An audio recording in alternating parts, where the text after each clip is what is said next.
itu treatmentnya itu akan berbeda. Sama dengan dokter kan. Kalau Imam Al-Ghazali kan mengibaratkan begini, Rasulullah itu kan dokter untuk rohani. Nah, para ulama itu kan warasatul anbiya, yang meneruskan nabi.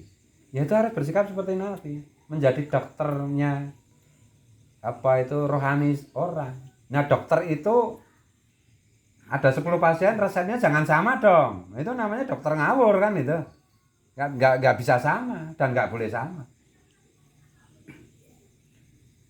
Ya contohnya begini ya Mas Bagus. Dulu waktu SMP kan udah mulai agak nakal gitu maksudnya. Kadang-kadang kan pusing karena kenakalan sendiri. Pusing dalam skala remaja. Agak galau atau gimana. Kalau saya itu melihat guru saya, langsung galau saya itu hilang. Hanya melihat saja. Hanya melihat saja. Atau saya masuk kamare Gus apa sing saiki sing ganteni Mbah Dardiri. Gus Misbah, saudara. Dia kan ada kamar anak pondok namanya Gus Misbah, sekarang yang ganti Mbah Dardiri itu masih saudara. Aku masuk kamar situ itu pusingku hilang. Masuk aja.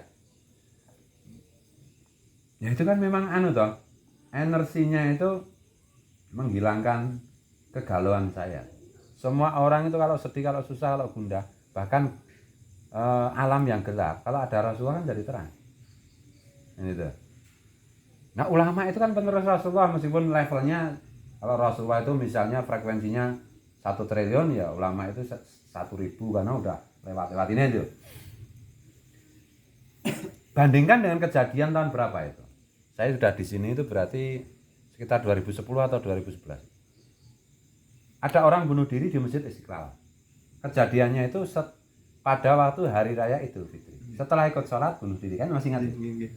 Aku nggak habis pikir loh. Loncat dari atas gitu. Iya, aku nggak habis pikirnya begini Mas Bagus.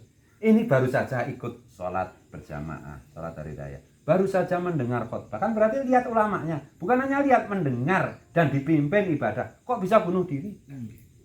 Itu bagi saya ada yang salah ini. Lawang saya itu dulu nggak usah, guru saya nggak usah ngajak saya sholat, nggak usah ngomong apa-apa. Saya lihat aja, beliau tersenyum, aku udah sembuh kok. Loh ini sudah digigit-gigitin, tetap bunuh diri. Ini ulama macam apa ini? Nah gitu loh. Ulama itu kan bisa diartikan sebenarnya orang yang banyak ilmunya. Nah hari ini kan terjadi pengulangan kekeliruan apa ya. Imam Al-Ghazali kan bilangnya begini, ulama itu maksudnya banyak pengetahuannya, banyak ilmunya itu ilmu yang sifatnya laduniah.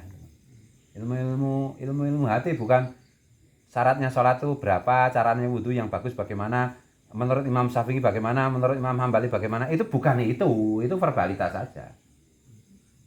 Orang yang benar-benar kehadirannya itu seperti Rasulullah lah, seperti itu enggak sama ya. Kalau ada bencana Rasul datang berhenti.